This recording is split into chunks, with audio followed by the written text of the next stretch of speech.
Apakah itu pelaburan hartanah? Pelaburan hartanah ialah pelaburan yang dibuat dengan membeli satu-satu jenis hartanah khas bagi mendapatkan keuntungan. Keuntungan tersebut adalah sama ada dalam bentuk aliran tunai cash flow atau kenaikan harga hartanah capital appreciation. Hartanah yang dibeli adalah sama ada rumah kediaman, bangunan komersial, runcit, industri atau melabur dalam amanah pelaburan hartanah REIT.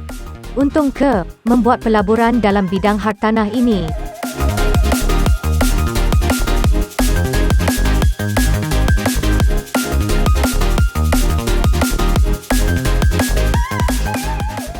Ramai bilioner terkenal dunia hari ini, di belakang mereka adalah perniagaan hartanah. Contoh yang paling popular dan semua orang tahu ialah Donald Trump, bekas Presiden Amerika Syarikat. Beliau adalah pemilik The Triumph Organization sejak 1971 yang tonggak utama perniagaannya ialah bidang hartanah. Di Malaysia sendiri, ramai jutawan yang terdapat di negara ini adalah menjalankan perniagaan dalam sektor hartanah. Bagaimanakah pelaburan hartanah boleh memberi keuntungan kepada pelabur? Jom, kita perhatikan kes pembelian rumah ini sebagai contoh. Sebelum itu, berapakah purata kadar kenaikan hartanah di Malaysia dalam tempoh 10 tahun kebelakangan ini? Harga rumah di Malaysia meningkat hampir 100% dalam tempoh 10 tahun, iaitu daripada 2010 hingga 2020.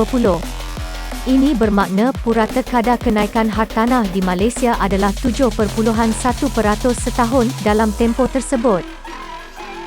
Encik Ali telah membeli sebuah apartmen kos sederhana berharga RM87,400 pada tahun 2010 secara tunai. Ditambah dengan kos guaman dan duty stamp, kos keseluruhan yang perlu dibayar menjadi RM89,148.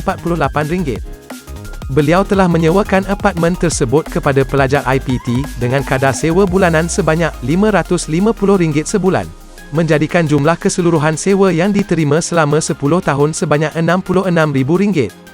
Selepas 10 tahun, iaitu pada tahun 2020, beliau telah menjual apartmen tersebut pada harga RM165,000. Ini bermakna Encik Ali telah menerima jumlah keseluruhan bayaran jualan rumah dan sewaan sebanyak RM231,000 atau 159.6% keuntungan. Bagaimanakah sekiranya Encik Ali menggunakan pinjaman bank untuk tujuan pembiayaan? Manakah yang lebih menguntungkan?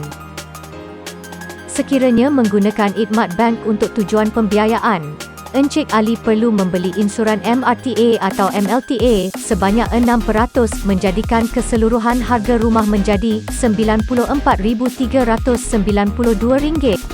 Dengan kadar faedah 4.5% selama 30 tahun, Encik Ali layak untuk meminjam sebanyak RM89,904 dengan ansuran bulanan sebanyak RM425 sebulan, dengan deposit sebanyak RM8,740.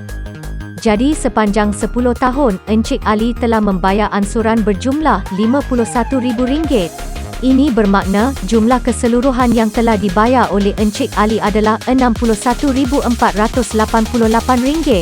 Dengan menjual pada harga yang sama, jumlah keseluruhan yang diterima oleh Encik Ali daripada harga jualan dan sewaan adalah RM231,000. Setelah ditolak dengan baki prinsipal, Encik Ali telah mendapat keuntungan bersih sebanyak RM166,654 atau 261.3% keuntungan daripada keseluruhan bayaran pelaburan yang dibuat. Dapatlah disimpulkan, melabur hartanah secara pembiayaan bank leverage adalah lebih menguntungkan berbanding pembelian secara tunai. Walau bagaimanapun, pelaburan hartanah ini agak tinggi risikonya. Kita mestilah bijak untuk memilih hartanah yang hendak dibeli. Antara kriteria hartanah yang baik untuk dibeli bagi tujuan pelaburan. Pertama, hartanah lama atau hartanah baru. Biasanya hartanah baru adalah lebih menguntungkan sebab kebanyakan pelanggan akan memilih rumah atau bangunan baru untuk disewa. Yang kedua, beli hartanah di bawah harga pertengahan median price di antara hartanah yang ada di kawasan tersebut.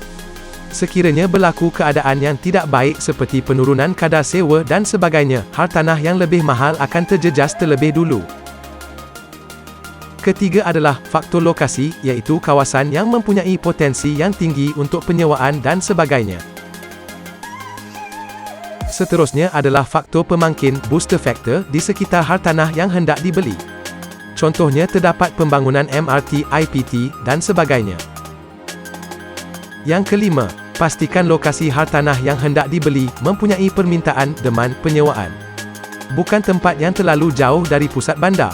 Atau kalau dalam bandar, pastikan kawasan hartanah yang hendak dibeli tiada hartanah sedia ada yang tiada penyewa. Yang keenam, suatu kawasan mempunyai titik matang maturity point di mana hartanah di kawasan tersebut telah menjadi terlalu mahal, terutamanya di pusat-pusat bandar besar. Jadi beli hartanah di kawasan yang akan mature dalam tempoh 5 atau 6 tahun lagi, di mana kadar peningkatan hartanah adalah sangat cepat. Dan yang terakhir, hartanah mesti mempunyai pelbagai pilihan penyewa multiple rent option. Contohnya, ia boleh dibuat homestay. Boleh disewakan kepada pelajar atau pelancong atau pekerja dan sebagainya. Sekian saja daripada DK Channel. Diharap perkongsian ini sedikit sebanyak memberi manfaat kepada anda. Semoga kita akan berjumpa lagi di video-video akan datang.